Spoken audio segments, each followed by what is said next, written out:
Like anybody, I would like to live a long life. Longevity has its place. But I'm not concerned about that now. I just want to do God's will. And He's allowed me to go up to the mountain. And I've looked over and I've seen the promised land. I may not get there with you, but I want you to know tonight that we as a people will get to the promised land. The plight of African Americans 50 years after Dr. King's mountaintop speech is less quality and rich and blessed than it should be. Dr. King gave his life for freedom. He gave his life to advance the cause of black people and freedom in the United States. He gave his life to help us find economic viability and economic soundness. He gave his life that we might have jobs and participate in the life of our nation fully as citizens. And tragically, we're not where he would hope we would have been by now. When you look at the times that we're in now, it's almost like we're going backwards. And one of the things that I feel causes us to go backwards is that lack of unity. And Dr. King in his I Have a Dream speech, if you listen towards the end of that speech, he was talking about togetherness, black and white, different faiths sitting down together at the table of brotherhood.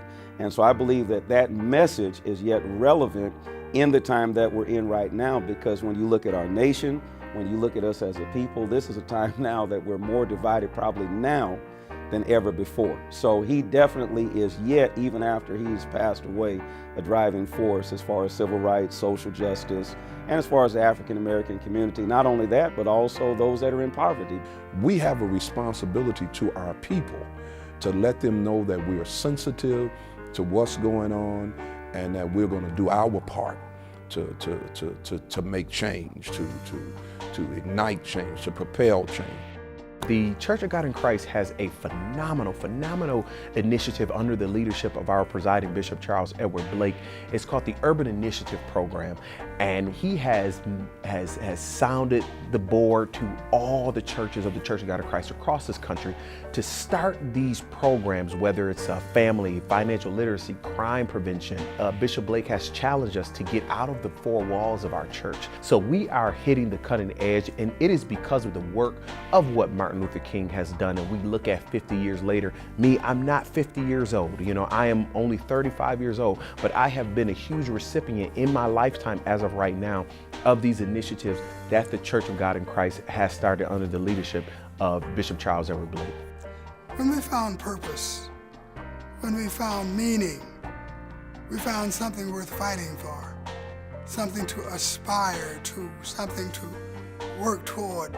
And that was really the significance of the civil rights movement in my life. I was not the same person after I experienced that I had been before.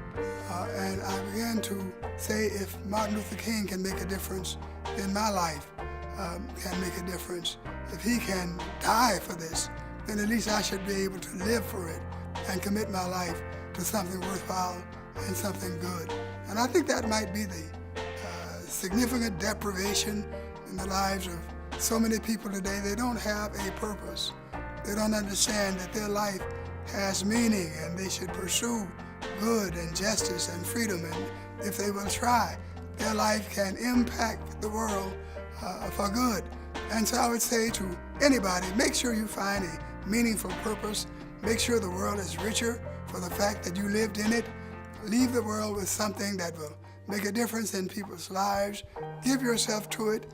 Give yourself to excellence and to the pursuit of justice and freedom, and your life will be blessed.